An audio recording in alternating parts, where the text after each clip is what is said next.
ভারতের আকাশে বাতাসে ধ্বনিত হলো আগমনী বার্তা। শ্বেত শুভ্র বর্ণ মেঘের আনাগোনা।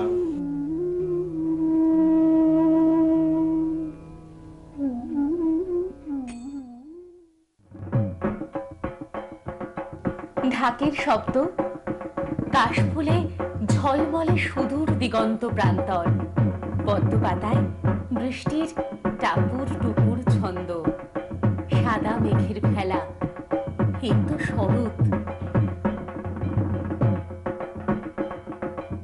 শারদ উৎসবের প্রারম্ভে মনটা যেন তাই এক অনাবিল আনন্দের ঢেউয়ে কোথায় ভেসে যায়।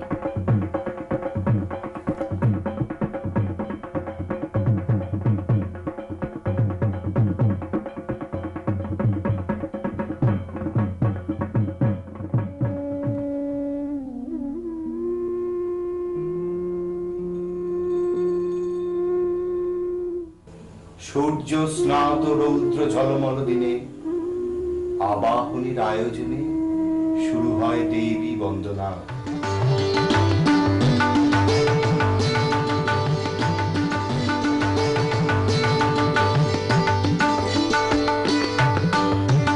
এই যে দুর্গোৎসবটি, এটি তোমরা সামান্য জ্ঞান করিও না, কিন্তু এখনকার বাবুদের সে বোধ নাই।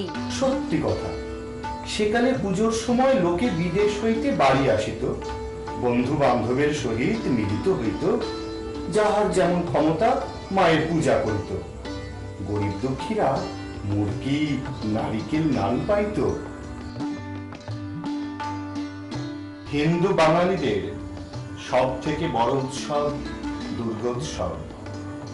ভারতের অন্য অঞ্চলের তুলনায় এই বাংলাতেই দুর্গাপূজা প্রধান।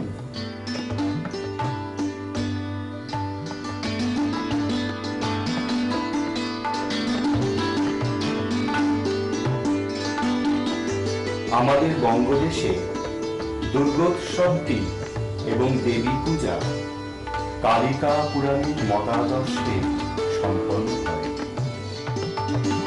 মহিষাসুর নামে এক অসুর ধ্যানে তপস্যায় প্রজাপতি ব্রহ্মার কাছে বর আদায় করে যে সে কোনো পুরুষের হাতে নিহত হবে না। এই বর পাওয়া মাত্র মহিষাসুর দেবতাদের স্বর্গ থেকে ক্ষমতাচ্যুত করে স্বর্গ মর্ত পাতালের অধীশ্বর হয়ে বসে। এর প্রতিকারের জন্য বিষ্ণু, ব্রহ্মা আর মহেশ্বরের তেজে সৃষ্টি হলো এক দেবী, তিনি দুর্গা।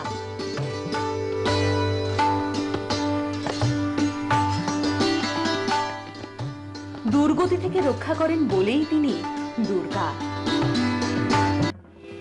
মহামায়া সনাতনী শক্তিরূপা গুণময়ী, তিনি এক তবু প্রকাশ বিভিন্ন দেবী নারায়ণী।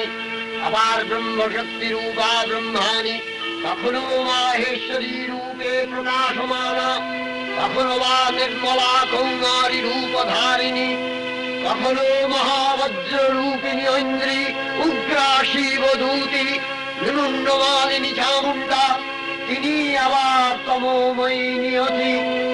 এই সর্ব প্রকাশমানা মহাশক্তি পরমা প্রকৃতির আবির্ভাব হবে সপ্তলোক তাই আনন্দ